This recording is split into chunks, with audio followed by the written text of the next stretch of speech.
Well, to politics now, Senate Majority Leader Chuck Schumer says Democrats have an obligation to do everything possible to pass voting rights legislation despite the high likelihood of failure.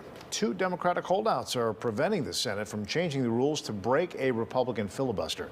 Centrist Kyrsten Sinema of Arizona and Joe Manchin of West Virginia are blocking reform measures from moving forward. The Democratic caucus is meeting tonight to discuss their options. And joining us now to discuss more about this bill is Professor Bill Muck, the chair of the Department of Political Science at North Central College. Thank you for joining us. So just this afternoon, Illinois Senator Dick Durbin said he wants to use the nuclear option to force senators to mount a talking filibuster. And I thought to myself, okay, political theater. But in your professional opinion, is that something they're going to do, and will it be successful? They may try it, right? I think Democrats need to do everything they can to show they're putting up a good fight, and they might do that. They may move away from the silent filibuster to say to Republicans, if you want to stop this, you're going to actually have to talk, but the rules are against them. So at the end of the day, it's going to be a really uphill battle. But Democrats have put so much effort, and Biden has put so much effort into this, that I think they have to try every possibility before they realize that this is likely not going to work.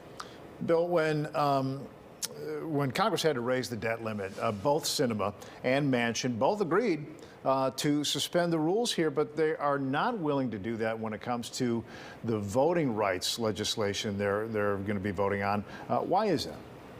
Well, they've suggested that the first time was just a one-time opportunity, and it wasn't a pattern. I think they've argued this is a more long-standing change to the rules. I think that, it's a fair explanation, but the reality is they're thinking about their politics at home, right? You're talking about Arizona and West Virginia, where they're worried about their reelection position. So this is, at the end of the day, this is really about politics and their ability to stay in power, and that's why you've got these two individuals holding out for this. The reality is that I think the system is demonstrated to be broke, and I think we're likely to see the filibuster overturned with time, but not likely for this particular piece of legislation. So it sounds like you don't think there's any chance of changing their minds. And so I guess the bottom line question is there a path to passage for this? Not in the immediate future, which means that I think what Democrats are going to have to do is they're going to have to go out and spend a lot of money. So a number of states, southern state, Republican states, have passed legislation that Democrats see as making it more difficult to get people to the polls. So Democrats are going to have to go out and spend time and money and effort to make individuals in those communities to learn how to vote. You're seeing some of this already in Texas, which has enacted real laws. Voters are being rejected. Mail-in ballots are being rejected, or the applications are being rejected. So it's going to have real implications for the midterm elections, and Democrats are going to have to try to find other ways of overcoming this burden. And we're really talking about two pieces of legislation, Bill.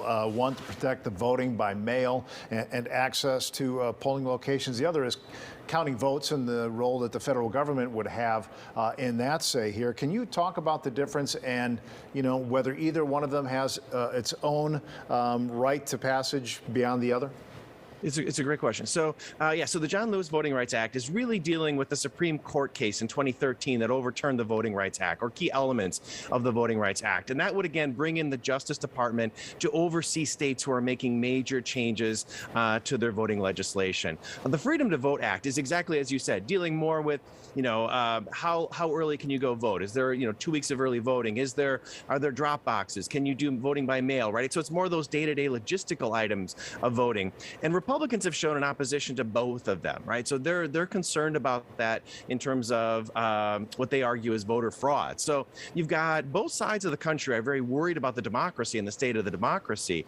On the Democratic side, they're worried about voter suppression and cutting access to the polls. On the Republican side, they're really worried about illegal voting. And so you've got both sides worried about the democracy, but very, very different views of what type of legislation is needed.